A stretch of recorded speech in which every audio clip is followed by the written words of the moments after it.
মনে রাখেন, দুনিয়াতে দুইটা পাপ আছে, সবচেয়ে পাওয়ারফুল পাপ। ওই পাপ দুনিয়াতেই মানুষের ক্ষতি করতে পারে, অন্য কোনো পাপ দুনিয়াতে মানুষের ক্ষতি করতে পারে না। জেনা যত বড়ই পাপ হোক না কেন, দুনিয়াতে আপনার কোনো ক্ষতি করতে পারবে না।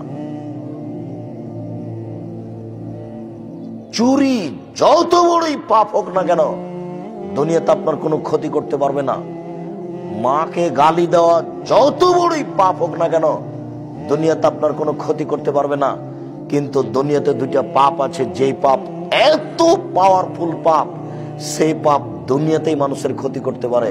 তার একটা পাপের নাম শিরক। শিরক করলে অতীতের নেকি নষ্ট হয়ে যায়। আল্লাহ তাআলা বলছেন, ওয়ালাউ আশরাকু লা হাবিতা আনহুম মা কানু ইয়ামালুন। তারা যদি শিরক করে তাহলে তাদের আমল বাতিল হবে।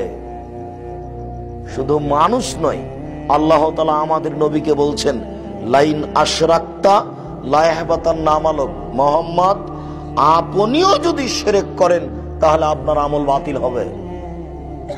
আশেপাশে তো কোনো কবর আছে কিনা আমি জানি না। ঢাকা শহরে গোলাপ সাহের মাজার আছে, তা কি নাম শুনেছেন কোনোদিন? তো আপনি হাজী সাহেব ঢাকা বিমানবন্দরে নেমেছেন, ধনী মানুষ, ছেলে গাড়ি নিয়ে গেছে, এবার গোলাপ সাহের মাজারের পাশ দিয়ে গাড়ি আপনার যাচ্ছে। তা আপনি বললেন, আব্বু একটু থামো। পকেট থেকে 2টা টাকা বের করে গোলাপ সাহের মাজারে দিয়ে দিলেন।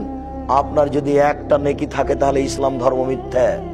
নাউজুবিল্লাহ, ইসলাম ধর্ম সত্য, আপনার একটা নেকি থাকবে না, এই কথাই সত্য, আল্লাহ বলেছেন।